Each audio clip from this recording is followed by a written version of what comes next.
Om Swastiastu, izinkan saya memperkenalkan diri. Nama saya Idewa Agung Darmayanti dengan NIM 24150910105.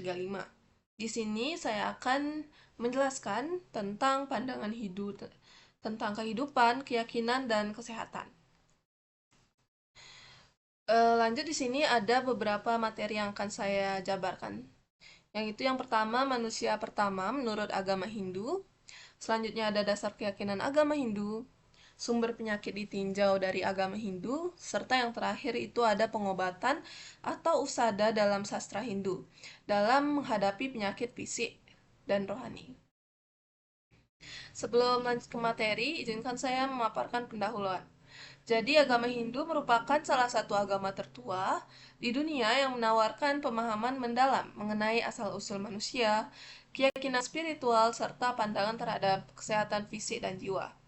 Dalam kitab suci Hindu, kisah manusia pertama katakan dengan kaya, mencerminkan filosofi dan mitologi yang mendalam. Saya lanjut dengan pemaparan materi tentang manusia pertama menurut agama Hindu. Jadi, manusia pertama menurut agama Hindu adalah Manu. Manu merupakan manusia pertama dan leluhur umat manusia dalam setiap manwantara. Ada 14 siklus dalam satu kalpa. Jadi saat ini kita berada di Manwantara ke-7 dengan Manu Vaishwaswata sebagai leluhur. Jadi manusia Swayambhu Manu adalah Manu pertama menikah dengan Satarupa dan keturunannya disebut Manawa. Jadi Manawa ini merupakan asal kata dari manusia. Adapun Manusmriti adalah kitab hukum dan etika ditulis oleh Manu. Tetapi Manusmriti ini bukan kitab suci seperti Weda, tetapi hanya panduan kehidupan untuk manusia. Selanjutnya siklus Manwantara berulang hingga dunia memasuki penciptaan baru oleh Brahman. Selanjutnya ada materi kedua, itu ada dasar keyakinan agama Hindu. Seperti yang kita tahu, dasar keyakinan agama Hindu merupakan Pancasrada, di mana Pancasrada berasal dari dua kata, yaitu Panca, artinya 5, dan Srada artinya keyakinan. Jadi, pengertian dari Pancasrada adalah 5 dasar keyakinan agama Hindu. Adapun bagian-bagian Pancasrada, yaitu keyakinan terhadap Brahman, keyakinan terhadap Atman, terhadap karma pala, punarbawa, dan terakhir ada moksa. Yang pertama, keyakinan terhadap Brahman atau Ida Sang Yang Widiwasa yang tidak berwujud tetapi ada di mana-mana. Selanjutnya itu yang kedua ada keyakinan terhadap Atman, bahwa diyakini setiap makhluk roh suci yang berasal dari Brahman itu pasti memiliki Atman. Yang ketiga ada keyakinan terhadap karma pala, di mana keyakinan ini ada hukum sebab akibat, di mana setiap perbuatan akan menentukan konsekuensinya. Yang keempat itu ada keyakinan terhadap punarbawa atau reinkarnasi. Jadi punarbawa ini diyakini merupakan kelahiran kembali sesuai karma yang telah dilakukan. Yang terakhir itu ada keyakinan terhadap moksa. Jadi moksa ini merupakan pembebasan dari reinkarnasi atau punarbawa dan akan bersatu dengan Brahman. Selanjutnya itu ada sebab materi yang ketiga, sumber penyakit ditinjau dari agama Hindu.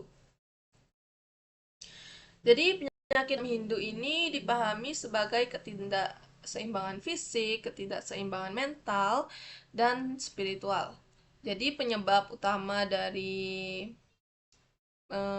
sumber penyakit itu menurut agama Hindu itu yang pertama ada karma pala.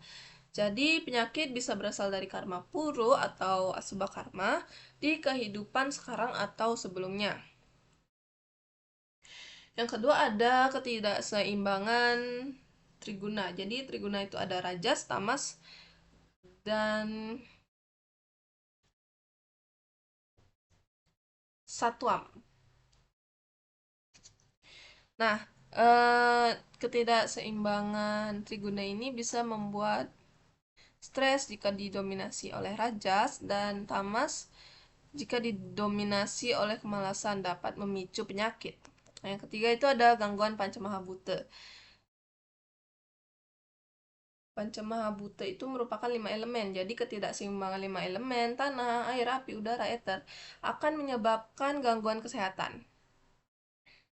Yang keempat ada energi negatif dan gangguan rohani, kayak pengaruh roh atau pengaruh karma leluhur atau kutukan. Itu siapa bisa melemahkan kesehatan juga. Yang terakhir, sumber penyakit menurut agama Hindu yaitu gaya hidup dan pola makan tidak sehat. Ini tentu saja benar adanya, atau ini merupakan fakta, karena makanan dan kebiasaan yang bertentangan dengan dharma akan menyebabkan penyakit. Di selanjutnya, yang terakhir ada pengobatan atau usada dalam sastra Hindu untuk menghadapi penyakit fisik dan rohani. Jadi, pengobatan Hindu menekankan keseimbangan tubuh, pikiran, dan jiwa. Yaitu ada metode utamanya, itu ada yang pertama, Ayurveda, pengobatan berbasis tridosa atau vata, pitta, dan kapha dengan herbal, pola makan, yoga, dan meditasi. Usada Bali, pengobatan tradisional Bali menggunakan tanaman obat, mantra, dan ritual spiritual. Yang ketiga ada mantra dan doa, seperti japa mantra, puja, dan yatnya untuk penyembuhan rohani dan energi negatif. Yang keempat ada penyembuhan dengan alam atau mandi suci, hom atau yatnya, dan pijat ayurvedik untuk menyeimbangkan unsur tubuh. Yang terakhir ada pengobatan Hindu bersifat holistik, menyatukan fisik dan spiritual demi kesehatan yang optimal. Nah, cukup sekian penjabaran materi saya yang singkat. Jadi kesimpulan dari materi yang saya jabarkan tadi itu, dalam agama Hindu, Manu adalah manusia pertama dalam Hindu yang memimpin setiap Manwantara. Jadi saat ini kita ada di Manwantara ke-7 dengan Manu Vaiswaswata. Selanjutnya ada keyakinan Hindu berdasarkan Pancasrada, yaitu ada 5 bagian tentu saja. Yang pertama bagian keyakinan terhadap Brahman, keyakinan terhadap Atman, terhadap karma, pala, punarbawa, dan moksa. Nah, selanjutnya itu ada penyakit yang disebabkan tidak hanya oleh fisik, tetapi juga adanya karma dan ketidakseimbangan spiritual. Pengobatan Hindu seperti Ayurveda, Usada Bali, mantra, dan ritual alam menekankan penyembuhan holistik untuk keseimbangan tubuh, pikiran, dan jiwa. Jadi cukup sekian pemaparan materi saya. Jika ada salah kata, saya mohon maaf. Saya ucapkan Param Santi, Om Santi Santi Santi.